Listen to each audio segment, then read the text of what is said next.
इराणला एका रात्रीत संपवून टाकू, ट्रम्प यांचा पुन्हा इशारा।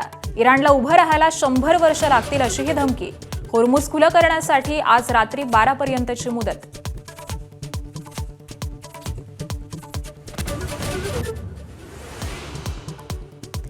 मुंबईत मेट्रो 9 आणि मेट्रो 2B मार्गिकांच्या पहिल्या टप्प्याचं आज लोकार्पण, तर ठाणे बोरिवली भुयारी मार्ग प्रकल्पाला सुरुवात। पॉड टॅक्सी प्रकल्पाचंही आज भूमिपूजन।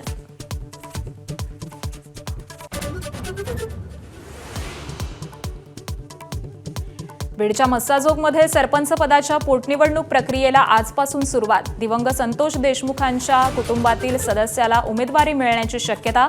निवडणूक बिनविरोध होणार का, याकडेही लक्ष। बंधू अशोक खरातची पत्नी कल्पनाचा अटकपूर्व जामिनासाठी अर्ज, तर मुलगाही नॉट रिचेबल। एसआयटी प्रमुख तेजस्वी सातपुते खरात प्रकरणी आज पहिल्यांदाच माध्यमांशी बोलणार।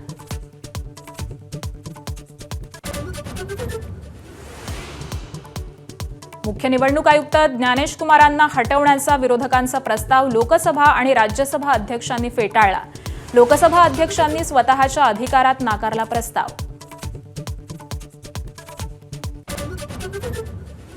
तमिळनाडूत पितापुत्रांच्या पोलीस कोठडीतील मृत्यू प्रकरणी 9 पोलिसांना फाशीची शिक्षा।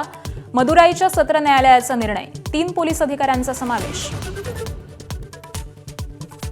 अमेरिका, इस्रायल आणि इराण युद्धाचा आज 39वा दिवस आहे।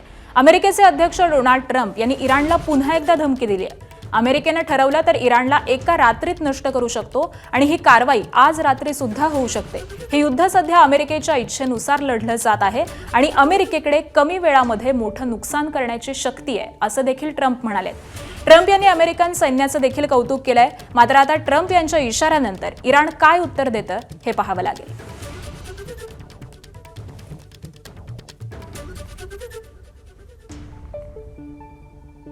We have a plan, because of the power of our military, where every bridge in Iran will be decimated by 12 o'clock tomorrow night, where every power plant in Iran will be out of business, burning, exploding, and never to be used again. I mean, complete demolition by 12 o'clock. And it'll happen over a period of 4 hours if we wanted to. We don't want that to happen. We may even get involved with helping them rebuild their nation. Trump यांच्या धमक्यांमुळे इराणचा कमालीचा संताप झालाय। अमेरिकेच्या विविध तळांवरती इराणचा मारा हा कमालीचा वाढलेला आहे आणि त्याचबरोबर इस्रायलवरील हल्ल्यांना देखील गती आलेली आहे। ऑपरेशन ट्रू प्रॉमिस अंतर्गत इराणनं क्षेपणास्त्र हल्ल्याची 98वी खेप जारी केली आहे। अमेरिकेची ॲम्फिबियस युद्धनौका HSA-7 यावरती हल्ल्याचा इराणचा दावा आहे, तर या हल्ल्यामुळे ही युद्धनौका मागे घेण्याची वेळ अमेरिकेवरती आलेली आहे, असा दावा देखील करण्यात येतोय। इराणनं इस्रायलच्या तेल अवीव, हायफा आणि बिरशेबावरती क्षेपणास्त्रांचा भडीमार केलाय आणि त्याला प्रत्युत्तर म्हणून इस्रायलनं बहारीन, मेहराबाद, अजमायश हवाई तळांवरती हल्ला केला आणि इराणच्या सर्वात मोठ्या पेट्रोकेमिकल संयंत्रांना लक्ष्य देखील केलंय। या हल्ल्यानंतर इराणनं 2 पेट्रोकेमिकल प्लांट हे बंद केले। इराणच्या पेट्रोकेमिकल क्षेत्राचं 85% नुकसान झाल्याचा दावा देखील केला जातोय। आणि दरम्यान अमेरिकेच्या धमक्यांना आमच्या इथली लहान मुलं सुद्धा घाबरत नाहीत। डोनाल्ड ट्रम्प यांच्या इशाऱ्यावरती इराणकडून आता खिल्ली उडवण्यात आली आहे। आज रात्रीची प्रतीक्षा असल्याचं इराणकडून आव्हान देखील देण्यात आलेलं आहे।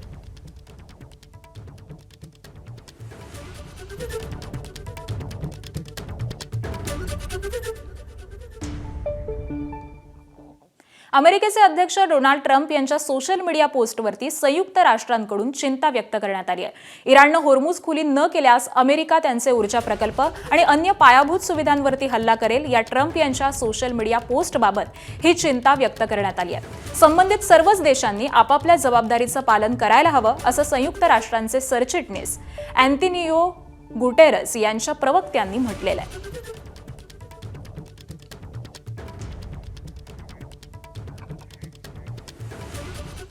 दरम्यान 2 पायलट सोडवण्यासाठी 170 लढाऊ विमानं सोडली होती। डोनाल्ड ट्रम्प यांनी ही मोठी माहिती दिलेली आहे। पहिल्या पायलटसाठी 21 जेट विमानं इराणमध्ये घुसलेली होती अशी माहिती ट्रम्प यांनी दिली आहे, तर दुसऱ्या पायलटच्या सुटकेसाठी तब्बल 155 विमानं सोडली. आमची 2 विमानं जमिनीमध्ये रुतल्यानं तिथेच नष्ट केली असं देखील ट्रम्प यांनी म्हटलेलं आहे. 2 विमान कोसळल्यानं अमेरिकेचे 2 पायलट हे अडकलेले होते आणि त्यांना सोडवण्यासाठी ही विमानं पाठवण्यात आलेली होती.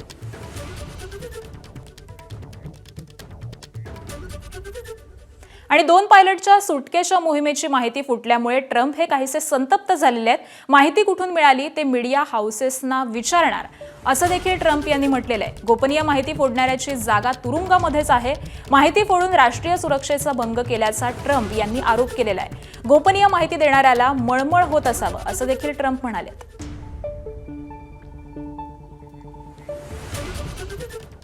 आणि अध्यक्ष ट्रम्प यांच्या वादग्रस्त वक्तव्यानंतर आता इराण कमालीचा संतापलाय. इराणनं सौदी अरेबियावरती मोठा हल्ला करत ट्रम्प यांच्या वक्तव्याला प्रत्युत्तर दिलंय.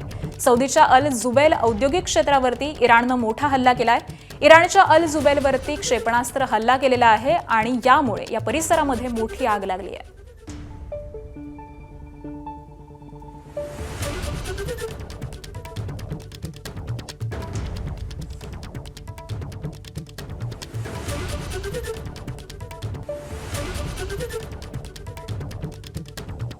आणि इस्रायलनं इराणची राजधानी तेहरानच्या मेहराबाद विमानतळावरती हवाई हल्ला केलाय.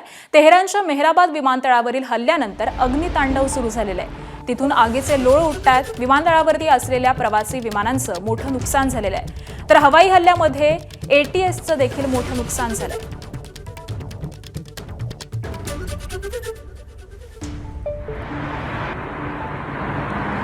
मेहराबाद विमानतळावरची ही दृश्य आपण पाहतोय. मोठ्या प्रमाणावरती या ठिकाणी हल्ला करण्यात आलेला आहे. या हवाई हल्ल्यामध्ये ATCचं मोठं नुकसान झालंय. त्याचबरोबर प्रवासी विमानांचं देखील मोठ्या प्रमाणात नुकसान झालंय.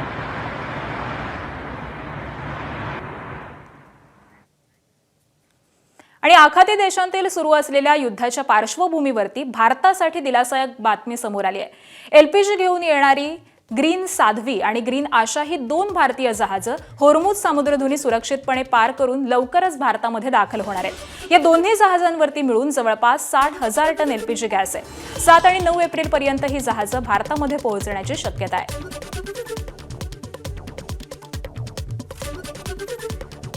एअर इंडियाकडून इस्रायलची विमानसेवा ही स्थगित करण्यात आलेली आहे. मध्य पूर्वेमध्ये सुरू असलेल्या युद्धाच्या पार्श्वभूमीवरती सुरक्षिततेच्या दृष्टीनं एअर इंडियानं इस्रायलसाठी सुरू असलेली विमानसेवा ही 31 मे पर्यंत स्थगित केली आहे. एअर इंडियानं घेतलेल्या या निर्णयाचा फटका साधारण 40,000 लोकांना बसण्याचा अंदाज हा वर्तवला जातोय.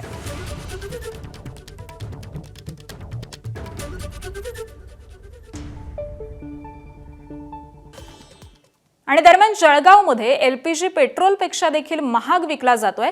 LPG पंपावरचे दर महिन्याभरामध्ये 53 रुपयांवरून थेट 130 रुपयांवरती गेलेले आहेत.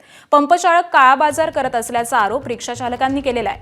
तर आधी व्यावसायिक विक्रीवरील बंदीमुळे LPG मिळत नव्हता आणि त्यानंतर आता काही ठिकाणी पंपावरती रिक्षा चालकांना LPG मिळू लागल्यावरती त्याच्या किमती या आवाच्या सवा वाढल्याचं दिसतंय.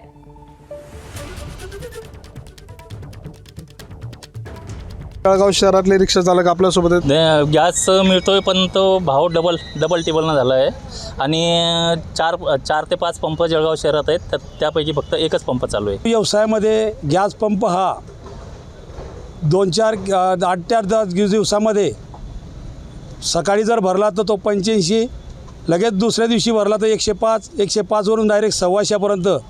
आणि काय तर आमच्याकडे गॅस नाही आहे आणि वरून आम्हाला भाव त्या पद्धतीने मिळाला.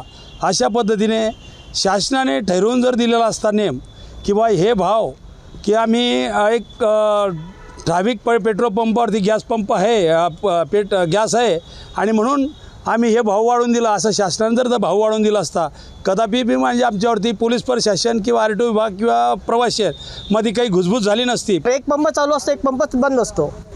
हो, तर ह्या स्थितीला आमची एकच विनंती अशी आहे की सदरूत एकच जर तुम्ही ठेवलं तर आम्ही साधारण समोरच्याला जर तुम्ही आम्हाला 51 ते 55 याच्यामध्ये जर आम्हाला गॅस मिळाला तर आम्ही 10 रुपये शीटप्रमाणे प्रवासी व्हायला सुरुवात करू. चंद्रशेखर नेवे, ABP माझा, जळगाव.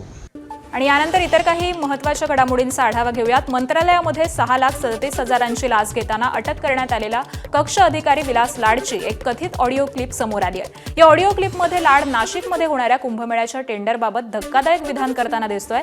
कुंभमेळ्यासाठीच्या 1021 प्रकल्पांच्या कामांचं टेंडर मॅनेज करून लोकांना देण्यात येणार आहे. या टेंडरमधून कोट्यवधींचं कमिशन मिळणार आहे असं वक्तव्य लाड या क्लिपमध्ये करतोय.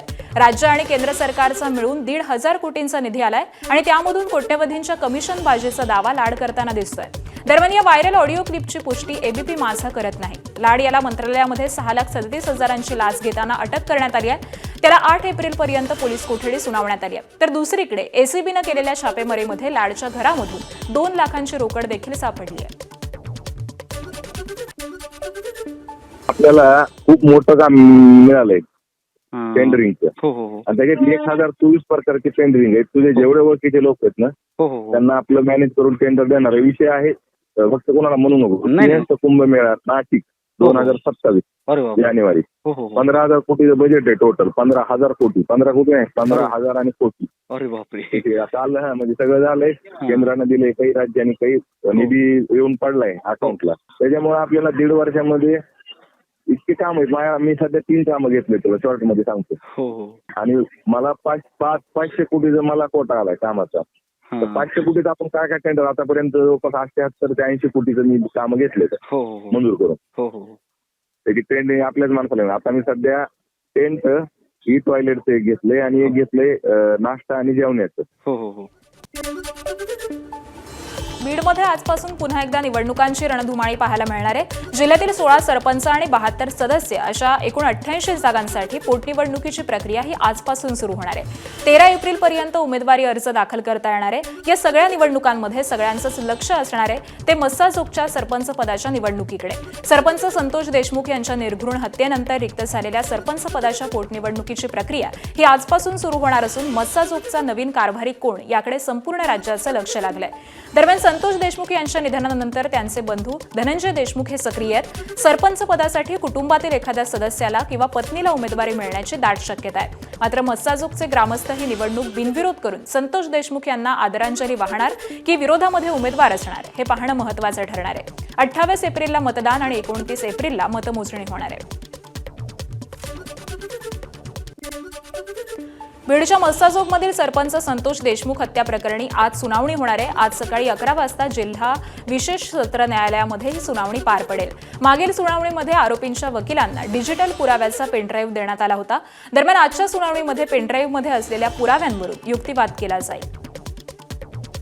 रायगड जिल्हा परिषदेमध्ये महायुती सत्तेत आली आहे तरी अध्यक्षपद भाजप तर उपाध्यक्ष राष्ट्रवादीला गेल्यामुळे उर्वरित सभापती पदांची खातेवाटपाची निवडणूक आज पार पडते.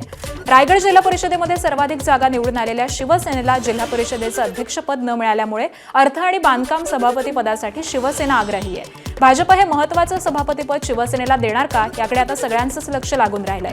रायगड जिल्हा परिषदेमध्ये एकूण 4 सभापती पदांची नावं ही जाहीर करण्यात आली आहेत. यामध्ये राष्ट्रवादीला 1, शिंदे शिवसेनेला 2 तर भाजपला 1 सभापतीपद देण्यात आलंय.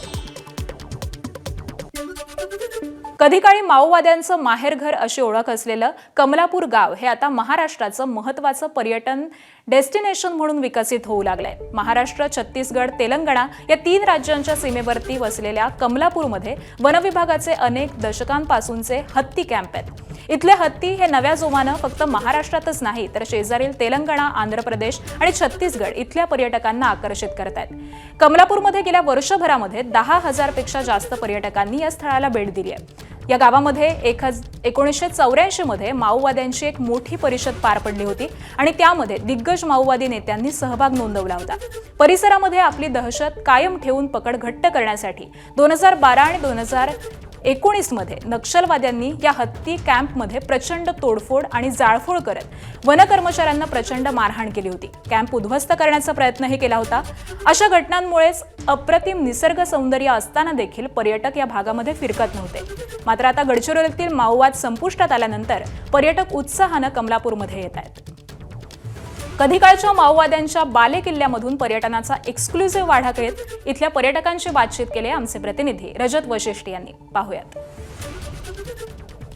गडचिरोली जिल्ह्यातील कमलापूर म्हणजेच माओवादाचा माहेरघर म्हणून ओळखला जायचा, कारण 1980च्या दशकात या ठिकाणी माओवाद्यांचा एक मोठा संमेलन पार पडलेला होता. त्यामुळे माओवाद्यांचा नक्षलवादाचा गडचिरोली जिल्ह्यातील माहेरघर कमलापूरला म्हटलं जायचं. मात्र सध्या कमलापूरची ओळख आणखी एक नव्या पद्धतीने निर्माण होत आहे आणि ती म्हणजे कमलापूरचा हा जो हत्ती कॅम्प आहे.